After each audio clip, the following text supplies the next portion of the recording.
All right, welcome everybody to the Wednesday afternoon team call. I'm super excited to be here.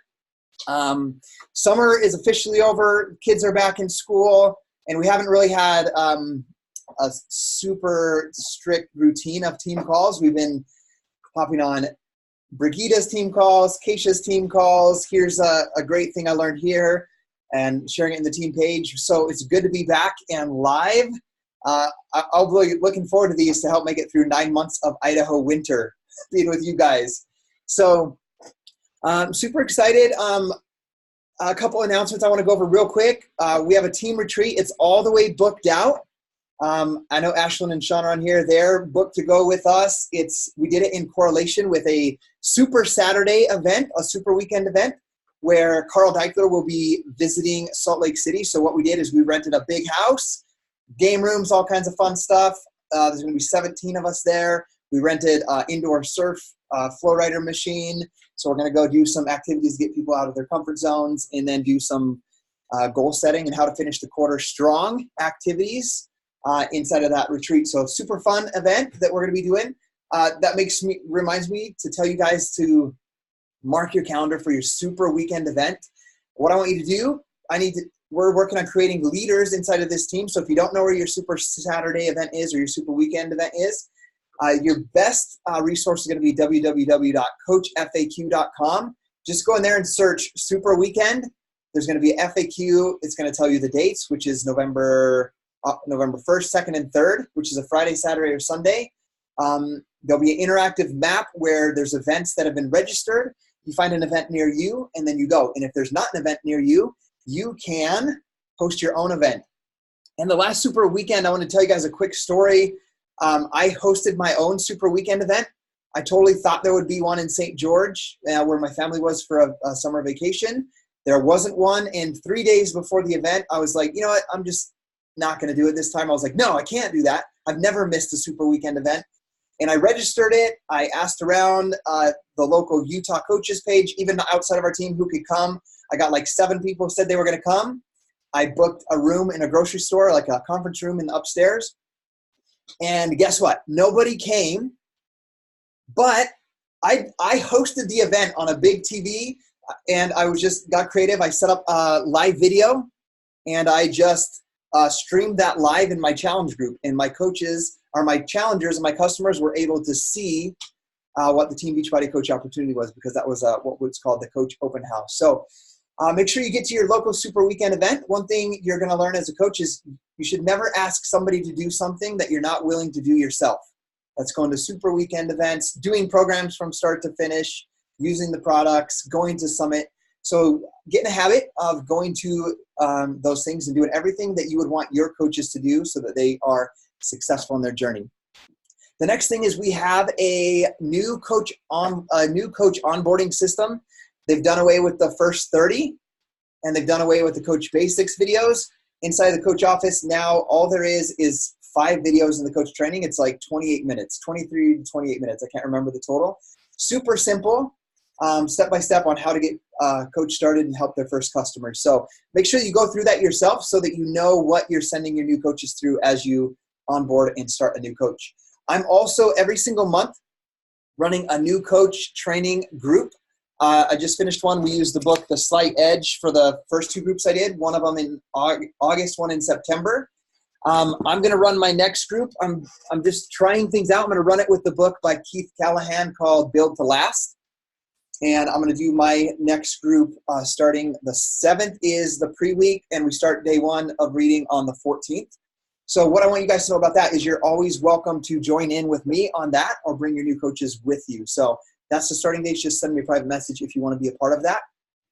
The last announcement is Coach Summit. Make sure that you are registered for Coach Summit, which is in New Orleans, July 15th through the 19th. And we won't go into a lot of detail on that. Just get registered. You can go to www.coachsummit.com, and that will give you all of the info you need. So I don't want to do any more announcements. That's enough for right now, except for the launch of the 6 weeks of the work was yesterday. So if you're planning on doing that, once again, if you want your challengers to buy the program and go through the program, what have you got to do yourself? You've got to get it yourself. And I went and did it today. It was like $37 for the unlock with the coach discount price. And as soon as I finish MM100, I'm going to do it. But knowing me, I might double up because I don't think I can wait. And I don't want to leave like 60 days into Morning Meltdown 100. So Ashlyn says as soon as she's done with MM100, she's going to hop on board with that as well. So let's get into the topic of storytelling. I'm super excited about this. Basically, the outline of what we're going to go through is we're going to go through the science of what storytelling does to the brain. Ashlyn's going to love this, studying psychology. So we're going to learn what that does. I'm going to give you guys 3 examples so that you can connect what it's doing. I'm going to give you guys some takeaways that I want you to start implementing. And then we'll just talk about the basics of how to tell your story on social media. Like what's like an outline of how you could craft your story so you guys have something to go away from this call with. So we're going to start out talking about hormones inside of the brain. Okay. And what we're going to talk about are 3 hormones. I listened to this one time just on a YouTube video, and this guy that was talking about these hormones, well, for one, Simon Sinek always talks about hormones in his Start to Why TED Talk and so forth. But this was a different one. He was calling it the Angel's Cocktail. The Angel's Cocktail for selling, for leading, and whatnot. And it has to do with these 3 hormones. Number 1, dopamine. Number 2, oxytocin. And number 3, endorphins. Okay? So dopamine, let's talk about that first. What dopamine does. Dopamine increases, when someone has dopamine released in the brain, it increases their focus, their memory, their motivation, and they remember things in a better way that sticks. So I'm going to tell you guys a quick story. Some of you guys probably heard it already, but about 3 years ago, I went out archery hunting on my own. And I'm going to set this story up for you. I went out archery hunting. I'm in my camo. I have a can of bear spray on my left hip, and I have a .44 revolver on my right hip. And I spend the morning sitting, calling, looking for elk, and I don't see anything. And I've been calling all morning, like with this elk call. It's kind of like a meow. Does a little sound like that. Kind of like a cat, but not. So I'm sitting there in camo. One thing, if you don't know anything about archery hunting, is elk have a very good sense of smell. So I have on me to mask any smell that I might be emitting through sweat or something that might have got on my clothes. I have dripped onto me elk pee. As a hunter, you can buy it. So I'm covered in elk pee on my hunting, in my camo. And I've been making the sounds of a baby elk for the past 3 hours. So I hear some cracking branches through the timber. I'm sitting down against a tree in my camo on a main trail where there was a lot of tracks. And as I'm sitting there, I see movement coming through the trees, and I get excited. I'm like, it's happening. The elk are coming in. So I'm sitting dead still, and I see this dark, like the front of it is super dark, and a big bull elk, their tan body, but their chest is dark. They're super dark. And I see it coming through the trees. And as it gets closer, I realized that it's not an elk, but it's a grizzly. And it appeared, I'm sitting on the ground, and it's about 100 yards out, so like a football field away, coming right down the trail I'm sitting on. And it looks to be like 2 times as high as I am, but maybe that's just the way I was sitting there. And as I'm sitting there watching it come closer, it's making these steps, and I pull my bear spray out, and I'm holding it. I have the safety of the bear spray. I'm holding my gun in my right hand, and I don't know what to do because it's coming. And I'm like trying to think in my head, like, do I yell? Do I stand up? Do I talk? Like, because there's all these like what to do in bear country situations if you encounter a bear, and I can't remember what I'm supposed to do exactly. So I'm sitting there, and it comes to 50 yards. Now I can tell it's huge. It appears to weigh about 800 pounds, and it comes to 40 yards. And it's like swaying its head back and forth, just this big, like slow steps, walking, swaying its head back and forth. And what it's doing is it had heard these elk sounds, and it smells elk. So it's coming to look for this young elk, most likely for dinner, because this is in the mid-September, right before snow comes, and they got to hibernate. So I'm like, I'm going to be this grizzly's dinner. And the crazy thing, the thing about this story that really got me scared is as I'm sitting there, my mom and dad had texted me the night before that my high school friend's dad had been mauled by a grizzly in the same area of Island Park, just about 4 miles away, and he shot all 5 shots of his .44 revolver into the bear at point blank while it was off. His arm was in the grizzly's left. His left arm was in the grizzly's mouth, and he shot it 5 times. Luckily, he survived. But when they came to investigate, the Fish and Wildlife Protection came to investigate, they saw no sign of a wounded animal.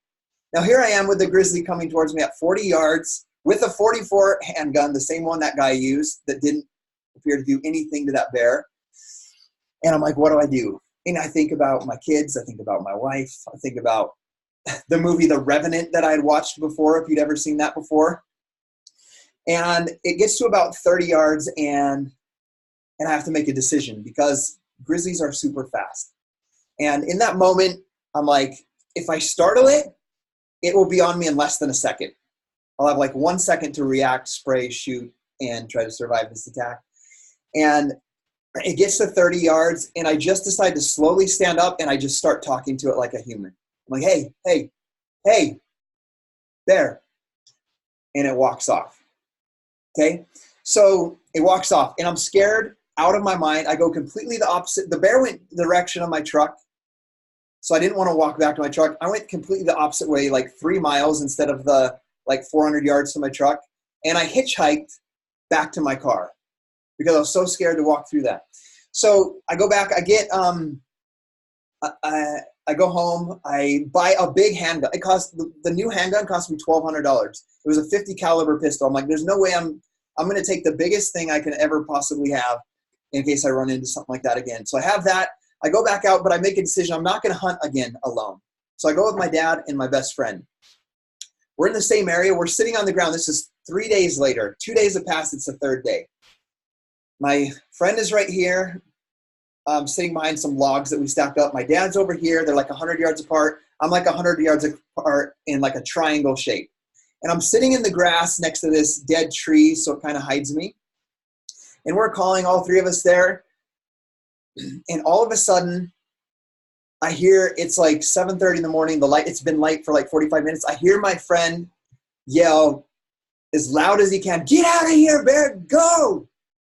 And I stand up, and I'm going to stop the story right there.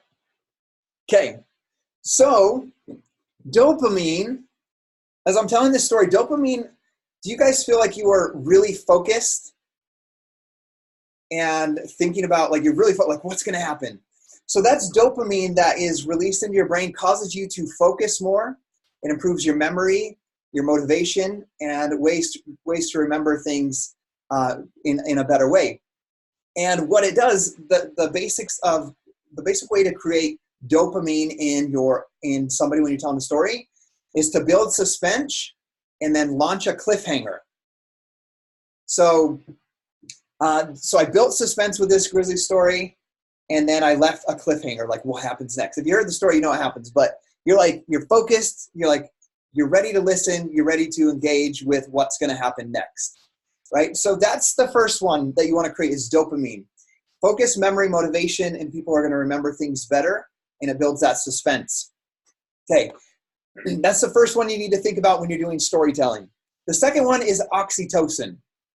When you help somebody release oxytocin in their brain, you're going to be more generous, they're going to have more trust, and there's going to be a bond between the two people. There's going to be a bond between you and the audience when you can help create oxytocin. So this is the one I feel like I do really well at. I need to do better at the dopamine and the endorphins one, which we'll talk about. But the oxytocin one, I'm going to tell you another story. And what this does for you to think about is it creates empathy with you or whatever character that you're trying to build in your storytelling. And it's the most beautiful human of all, like the most beautiful human, like, emotion that you can feel. Because it's the what's the word? It's the oxytocin is the chemical, that's the word I'm looking for, that creates, that makes you feel human, a bond and connection to other people. So this one isn't too dramatic, but you guys have heard this story before. Actually, I'll just give you an example. Have you heard me tell the school bus story before? where I talk about my daughter getting off the school bus? Okay, and how I stopped in my tracks. Okay, that is creating oxytocin when I tell that story. It's creating empathy. Another parent that feels like, man, I felt like that before. Like, how many moments of my child's life have I missed? Like, when I tell that part of the story, they feel oxytocin. They're more generous, there's more trust, and there's a bond that connects between you and the person that's listening to that story. So I'm gonna, because you guys have heard that story a lot, I'm gonna tell a different story. I've never told this story. I just wrote down a couple ideas in my notes. I wrote down Grandpa Bill and Grandma.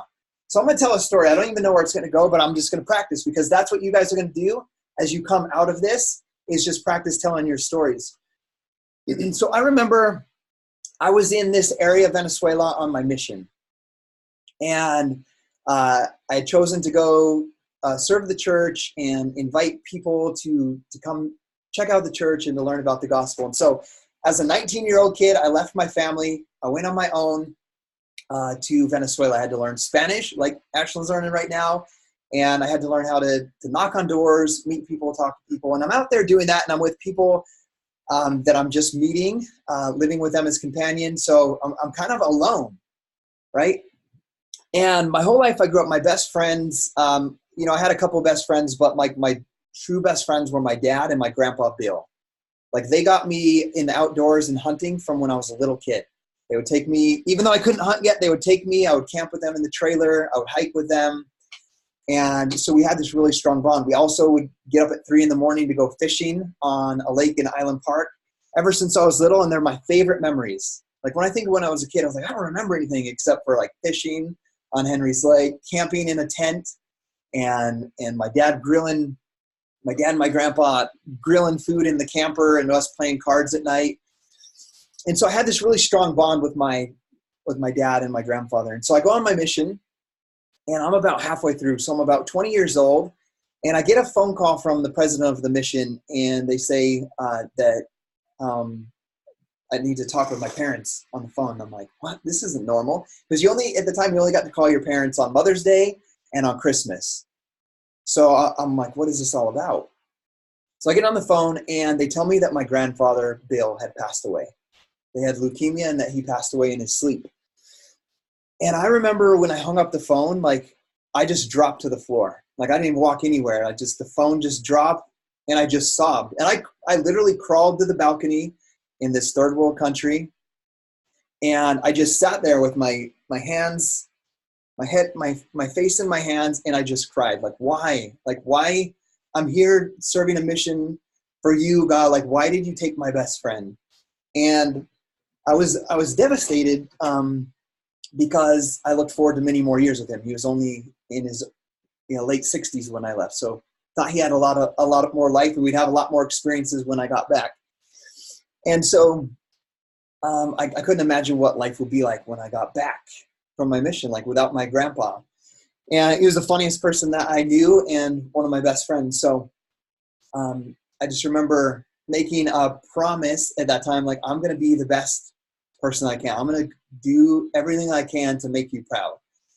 And so that's the story. I don't have any more to say, because I didn't plan it. Like, what am I going to say? I just want to tell you that experience. I see Ashlyn is crying. So Ashlyn,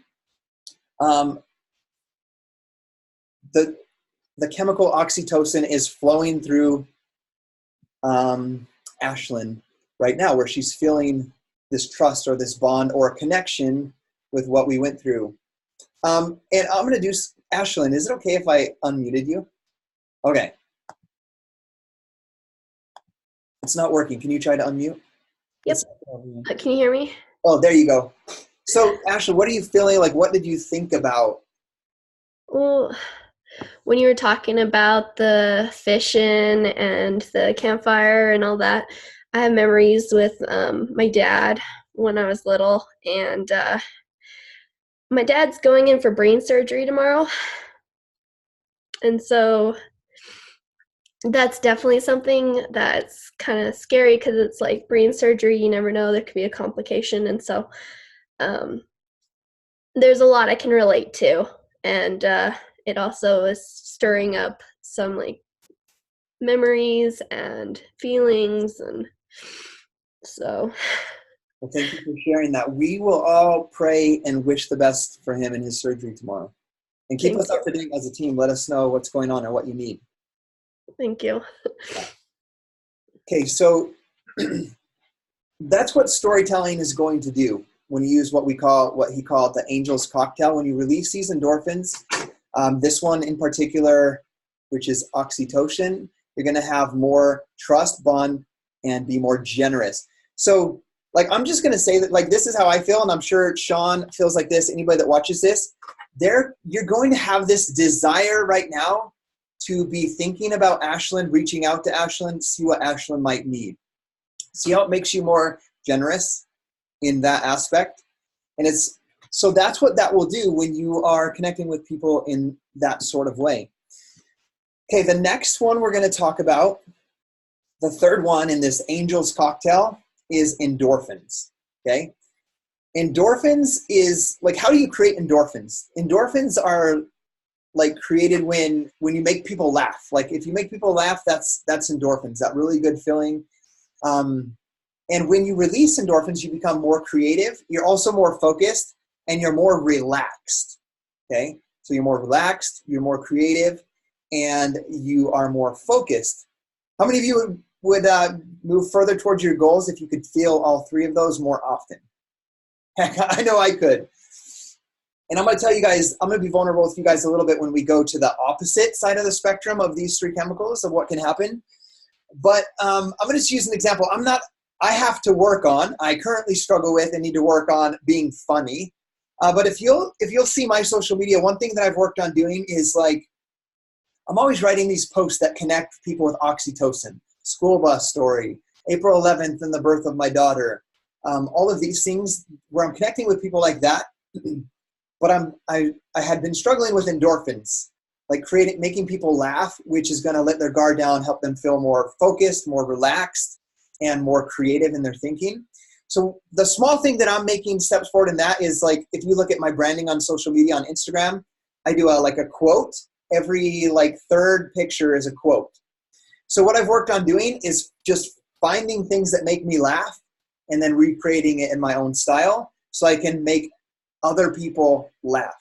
Does that make sense? So when they look at my feed, they're laughing and releasing those endorphins so they can relax a little bit, be more creative and more focused. So I'm going to show you how it works real quick. I'll just show you so you can feel a little bit. I got to hit the share button real quick, though, just so you can experience it, because if you can experience it, you're going to remember it a little bit better. Endorphins. Garlic. The horn on the bus goes beep, beep, beep.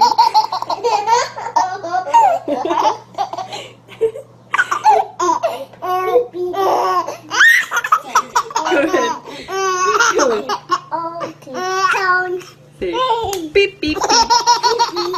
Okay. We'll stop it right there, because I could watch those kind of videos forever just because they make me feel good. Okay, so when you do that, you laugh. How many of you guys have been in a situation where maybe someone tells a joke or something happens and you can't stop laughing? Like, even though it's not even funny anymore, you just can't get it out. I really think about one of my friends is so great at this. He's not a coach. He was my guitarist for my band, but he would tell stories all the time. And what I want you guys to think about, because there's going to be activity at the end of this, is he's not like saying, like, oh, what story could I tell to connect with people? Like, he just tells things that happen, and he's just so good at telling it in a way that makes you laugh. But I think the reason that I laugh so much is I think back, like, I can tell his story word for word, because there's a story I've heard him tell like 30 times. Because every time he meets someone new, he tells the same story. But he's laughing so hard while he's telling it, they can hardly get his words out. And everybody just starts laughing. Those endorphins are released. So really think about ways that you can do that. And the funny thing is, on like my Instagram stories just yesterday, I was doing, just to show you guys a quick example of this, because we tell stories not only in person, but mostly on Instagram, Facebook nowadays, or YouTube. I have created this new habit where I do 3-week yoga retreat with my kids at night. Any kids that will come with me, I just start it. I invite them, whether they come or not is up to them. And I can't remember, I put it in my story, I can't remember what exactly Caleb said, but we finished, and Caleb turns around, it's me, Caleb 7, Ellie's 8. He turns around after he's done, after we do the happy baby pose, he's like, am I the only one that farts during this? And Ellie and I just started laughing, and I'm like, no, son, no, you're not alone. And so, like, I just typed that out on social media, and, like, it went into my stories. Guess what? That day I put a picture of me, a video of me doing my workout, tagged my accountability crew. Nobody responded to that story in my inbox saying, that's inspiring, awesome work, or I need that accountability. Like 8 people responded and say, that totally sounds like me. I would never, that's why I can't do yoga at a gym. Like it dropped people's guards. It made them relax a little bit and be willing to send a message or start a conversation. So that's what endorphins do, is working on getting people to laugh, right? Getting them to smile. That's what that endorphin does. So, okay, let's move on from that. That's what we'd call the Angel's Cocktail. So as you're thinking about telling stories on your social media, on YouTube, on Facebook, on Instagram, in your stories, work on telling stories where you can help release those chemicals into the brain of the people that are watching. Dopamine, oxytocin, and endorphins. So the opposite of that, I want to just share with you what can happen. And he calls it, I remember he was calling it the devil's cocktail. This is what you want to make sure that you do not do on your social media and in your storytelling. So it's good to know what to do, but it's also important to know what you don't want to do. Because if you can, like, the devil's cocktail is basically high levels of cortisol and adrenaline. Okay, that would be called the devil's cocktail. I'm going to show you guys a quick video. Guys, literally when we started 3 minutes late, I was finding videos. So they're not like, oh, this is the funniest video or this is the best for this one. I just picked them real quick so I could show you guys this. Okay, I'm going to share this screen. Maybe. Okay, this is the devil's cocktail that we're going to see right here. Okay, this is just a short video, but just imagine storytelling right here. Let's start in just a minute. So quiet. It's a cute little kitty though, huh? I'm not a big fan of cats though. Okay, I saw Ashlyn jump. Okay. Okay, Ashlyn jumped. Let me end that share screen real quick. Okay. So what happened right there was high levels of cortisol and adrenaline were released. And what that causes, I want to kind of see the chat because the chat's like blowing up now. I hate those. Okay, she says she hates those. So what happens when that happens, the devil's cocktail, you become intolerant, irritable, uncreative, critical, your memory is impaired, and you make bad decisions, okay, when you have a mix of those things. So I'm going to share with you guys to be really vulnerable. I don't think I've really talked to anybody or shared this with anybody before. So Matt's laughing over there. So I've been building this business for 9 years, okay? And I'm building with all of these incredible chemicals released into my brain. Dopamine, endorphins, and oxytocin from seeing people transform, from connecting with people as they tell me their story, from being on a team retreat or helping or seeing Chris on stage win the 100,000. Incredible endorphins like I've never felt in my entire life. So I felt those my whole entire journey of coaching. So what's going to happen? I'm super focused. My memory's good. I'm motivated. I'm remembering things. All of these things. I'm relaxed. And all of these feelings that are created that we talked about throughout this call. But then something happened. I'm grateful for the experience, but I was called and chosen to be on what's called the Coach Advisory Board. Okay, and the Coach Advisory Board, it's a series of 8 coaches that are chosen to serve for 8 years, or for 2 years. 8 coaches serve for 2 years working with Carl Deichler, Michael Neiman, and the whole team as they're developing products, as they're releasing, okay, we're going to release this program, we're going to do this, talking about compensation, talking about competition, talking about transitioning. And I was in there from the time when we went from DVDs to Beachbody On Demand. I was on there during a very difficult and challenging time. And at least once a week for 2 years, I'd have to get on a call about this is like that video, the scary thing that we're facing. So I would get on the call and I'm like, holy crap, what? I didn't know that was going on. And then I was constantly soaked with those types of, the devil's cocktail, we'll call it, with cortisol and adrenaline. And it made me a little intolerant, irritable. I lost a lot of my creativity. I was critical. I wasn't like as optimistic. And I made some bad decisions in business and in personal life. And it was like, always take responsibility for your own choices. But I had that devil's cocktail happening to me. So it is extremely detrimental if you are experiencing those types of chemical releases in your brain constantly. So I'll just give you guys a quick example. Even just recently, so I've come out of that and I'm experiencing more of the endorphins. I'm experiencing more oxytocin, more dopamine than I've ever felt. Feeling super awesome. But then I was kind of feeling a little uninspired, not willing to change as much. My memory was like getting horrible. I felt like I couldn't remember things as well. And so I started looking at some of my daily habits. What was I taking in so I could know what types of feelings that what types of things were happening inside of my brain. And it turns out that when I sat down to eat, or when Gabby was running someone to dance and the kids were in bed and I was just laying there waiting for Gabby to come back to hang out, you know what I found myself doing? Because I woke up at 5, I crushed my work, I did my personal development, I did my invites, I did my invites, started my new car, I did everything, right? All of those things. So at night I'm like, I'm just gonna scroll on Instagram. So I'd lay in bed and scroll. I'd be eating my salad, just scroll, like looking at all this stuff. And what do you see when you do that? You see negative stuff. You see people bashing on other things. And I would get in, I'd be like, someone talked about network marketing and how horrible it is. And I would read all the comments. I'm like, what the F is wrong with these people? And so what was that? It was creating those cortisol and adrenaline. I'm like, what the heck? These people talking like that? And I would get in like a fight mode. But I didn't fight. Luckily, I would just read and be like, that's dumb. And then I would move on. But I found that I was getting into that habit. Okay. So what I want you guys to work on focusing, this is kind of leading away from storytelling, I know.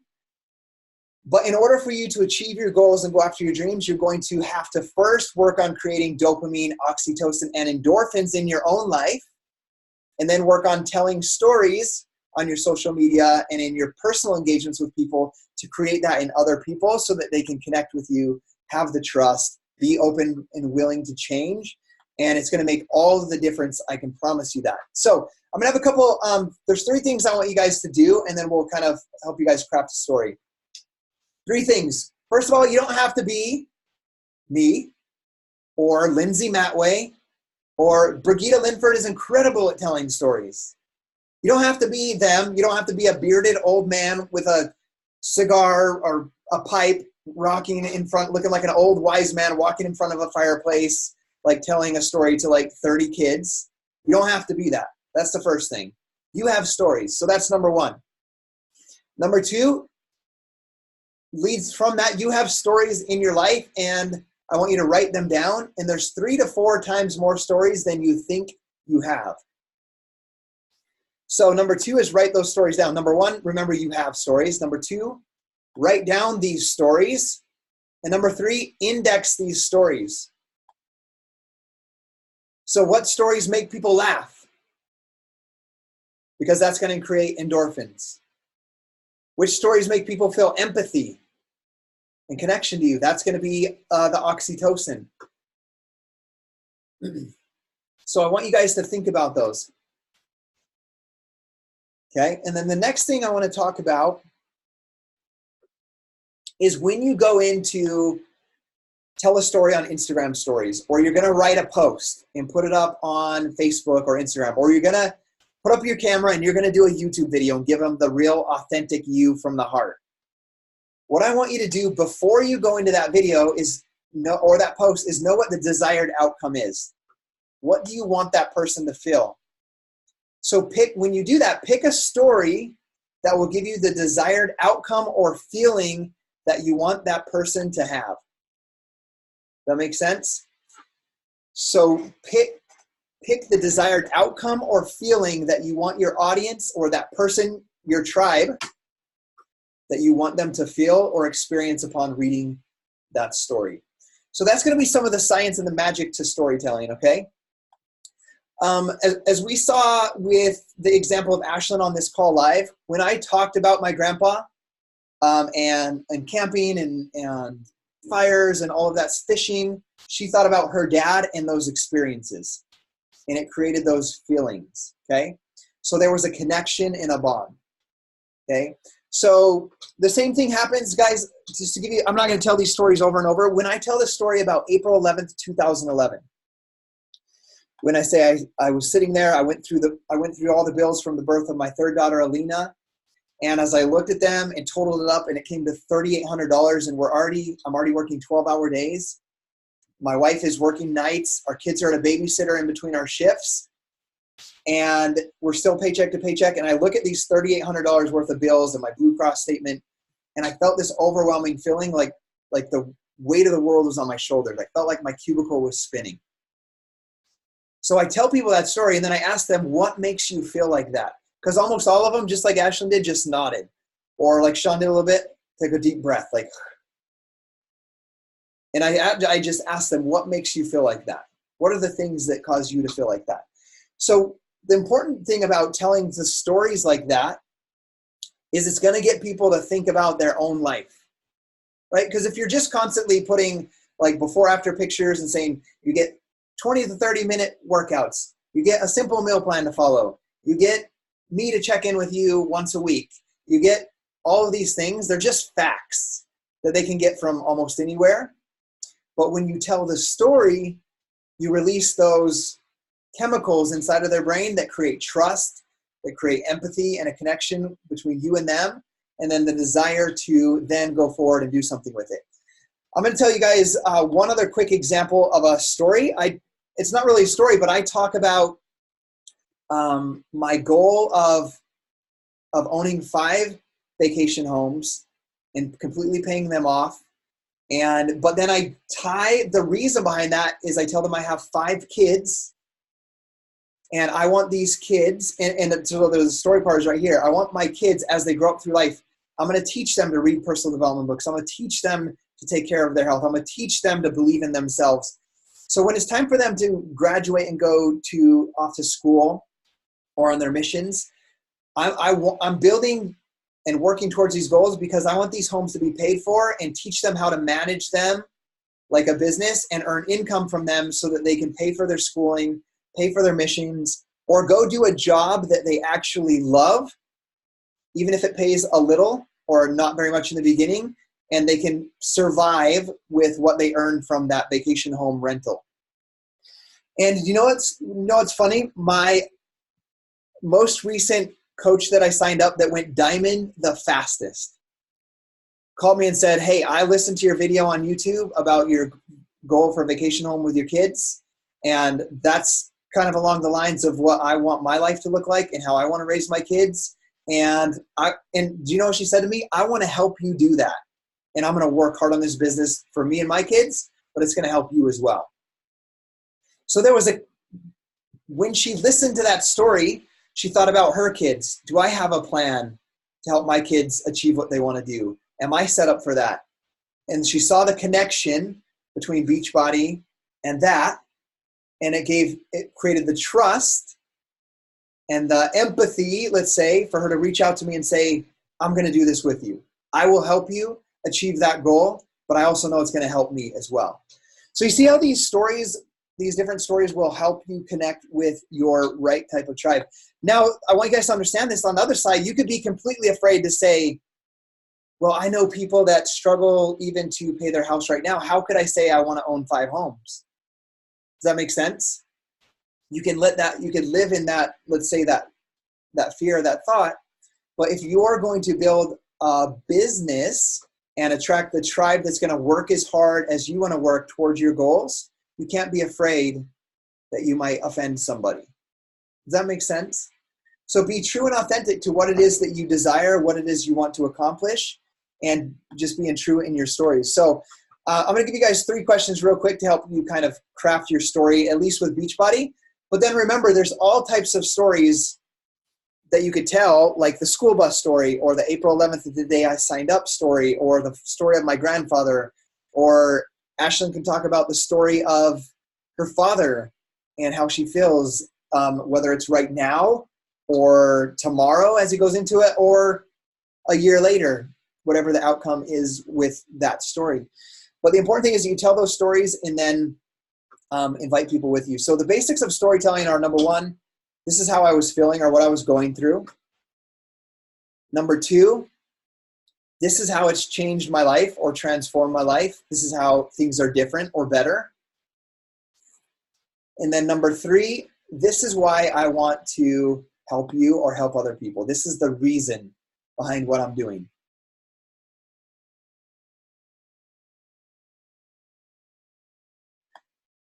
So just to give you guys an example so you can start to think about stories in your life, I'll just do my basic. And what I want you guys to know is, like, every prospect call I do, or when I'm doing Instagram stories, nobody knows that I have this house unless they watch the video on YouTube when I paid our house off. Nobody knows that happens. Nobody knows that, for the most part, that my mom and dad work for me. My story on Facebook and Instagram isn't like, hey, I have 3 employees, 2 of which are my parents. We've done all of this stuff, because no one's going to relate to that, a story like that, right? And every single coach that you've seen is successful. They don't have success or a team when they started. So what story do they start telling to connect with their tribe that takes them to that point? And when you're beginning, it's the story of where you're going to go, what's happened so far and where you're going to go. So my quick story, and I'll just do it real quick. Like, when I talk to a prospect, I want you guys to understand, and this can go on social media and Instagram stories, wherever, YouTube, but this is every prospect call. I tell the same story. I tell them, can I tell you why I want to help you? Can I tell you why this is so important, why I got on the phone with you today? I spend 20 minutes on average with a prospect for my challenge group or a coach. 15 minutes, I'm just asking them questions. How many kids do you have? How old is he? What does he like to do? Is he walking yet? Does he play sports? She's in dance. Oh, what type of dance does she do? I'm building rapport. I'm getting to know that person genuinely and authentically. What you do, the importance of asking questions is you can find things in common. So if they say their kid's in dance, oh, that's cool. My child's in dance as well. She's only done it for 2 years. How long has your kid done it? And then you just ask questions to build that common ground. And literally, when I do a prospect call, it's 15 minutes of that. And then towards the end of that, I'm asking, okay, what do you want to accomplish as a coach? What are your good goals? What do you want to do? Or if they're in the challenge, how much weight do you want to lose? What do you struggle with? And I know that piece at the end. So I know about their personality, their life, then I know what they want to accomplish. And then 5 minutes, it's just like, can I tell you why I want to help you? Like why I think this would be good for you and why I'm committed to helping you see results. And then I'll tell my story in 2 or 3 minutes. And it's a basic story of, just like you, I was 30 pounds overweight, or, I relate in whatever way I can. And I committed. I had a friend just like I'm talking to you about it right now that was introducing me to like the thought of working out. And I committed to doing P90X. And in 90 days, I lost 38 pounds. And I felt incredible because before that, I was drinking 2 energy drinks every single day. I was exhausted. I would come home from my 12-hour workday and I just want to sleep. And so I knew that needed to change. And I committed 100%. I followed the meal plan. I did the workouts. I had accountability from him as my friend. And in 90 days, I lost 38 pounds. Guys, I had abs for the first time in my life, But I think the most important thing was that it started to grow my confidence that I could do anything. Like if I could do that hard workout, I could do anything. So I started to challenge myself with the workouts, and I just kept going through them. Well, I found out that I could help other people just like he helped me. But I was skeptical because I was like, I'm not a personal trainer. I don't know much about nutrition. I'm just barely learning. I already work a 12-hour day and my wife's working nights. There's no way I could like add on more work and help people like they're doing. And so I was skeptical, but I continued doing the workouts. I continued encouraging other people to help or to start their progress and their programs. And I fell in love with it. I was telling everybody, like, you got to do P90X, you got to do Insanity. So I fell in love with that process.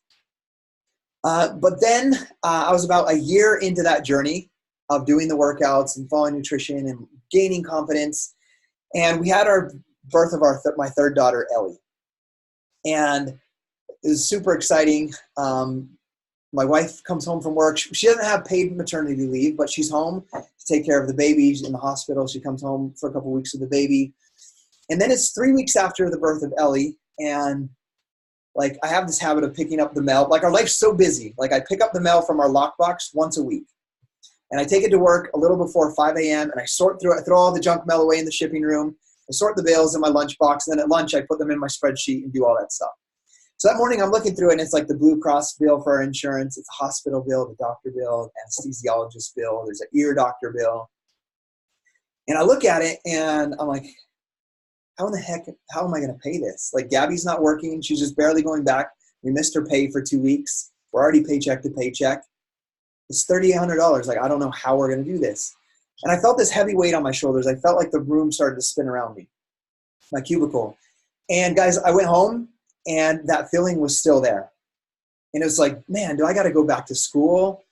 Do I have to get another job? Do I have to work like another full-time job at night? Does Gabby need to work a day job that pays more and someone else raises our kids? And all of those options were just, they're scary. And I didn't know, it's not really what I want to do. Like, I always envisioned growing up and when I got married that I would have a great job, that my wife would be home raising the kids. I would come home, we'd eat dinner together as a family, and then we'd go for a walk or play Frisbee or play baseball. But that wasn't happening. It hadn't happened for 5 years. So I was like, what is it going to be? And then I remember it's the coaching. Like, I should just coach people. I love how this is transforming. I love helping people see results. Like, I need to be a coach. And that day, my fear of not knowing how to provide for my family became greater than my fear of failing as a coach. And that's the day that I went all in and I signed up as a coach that day. And I remember calling my coach and I said, hey, Lindsay, I need to make $10,000 in a year because my wife makes like $12,000. We spend like $2,000 on the babysitter. I don't care. I'll work 12-hour days and I'll build a Beachbody business from home because it doesn't take me away from my family. I can do it when they're in bed, but I want my wife home at nights and I want to sit down and eat dinner together as a family. And she said, Scotty, I can't promise you $10,000, but I promise your income will be a direct reflection of the number of lives that you change. And that day I committed to changing as many lives as possible so that I could make that happen for my family. So Ashlyn, you tell me you need to lose 30 pounds. I am committed and I will be here to guide you and help you when you need it. When do you want to get started? Okay, guys, that's my invite. I don't tell them how much it is unless they ask what it costs, what's involved, all the details and facts of Shakeology, and there's 3,500 workouts and this many meal plans. They don't know anything about that. All they know is this guy is going to do whatever it takes, bring his wife home, and he's going to help. In order for him to do that, he has to help me do that. But what's happened during that storytelling is, I want you to think about this. Going back to the endorphins, you felt some sort of dopamine, perhaps in like, okay, how is he going to pay these bills? Like, what happened? Like, how did he do it? His wife was home from work. You felt oxytocin when I was talking about the dream of being together, like having my family eat dinner together and all of that touchy-feely stuff of love and family. So you felt that there. So there's more trust and bond, and you're going to be more generous in what you do. The endorphins, you're not laughing there, but you felt good in some sort of way, knowing that someone was there in that manner. So what I want you guys to do going out of this, we're already on the hour, is I want you to tell a story. Like, don't make it sound like big, this is how coaching changed my life story. This is how, this is how Morning Meltdown 100 changed my story. Sean, I want you to tell a story from your life that nobody knows about yet, where your audience is going to be like, dang, Sean, like, I didn't know you went through that, or I didn't know, like, experience that. And it can be something exhilarating. Remember, it doesn't have to be all these sad things.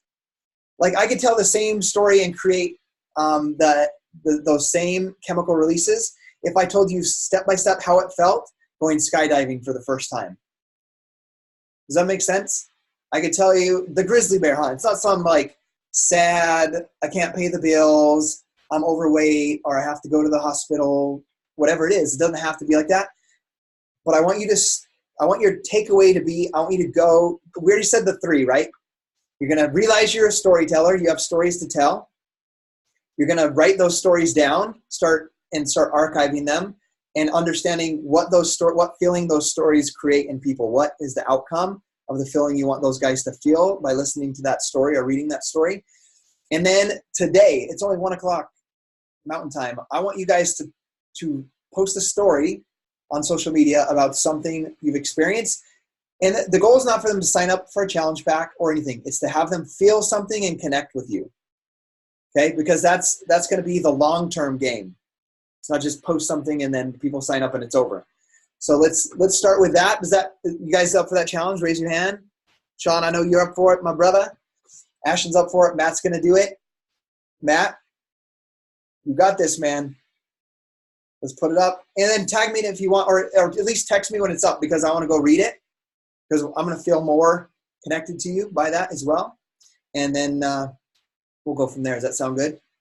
Sean, I can tell a story about when we had to ride back tandem on a four-wheeler, like 8 miles, like 2 grown men like this on a four-wheeler through Island Park, all soaking wet from the rain.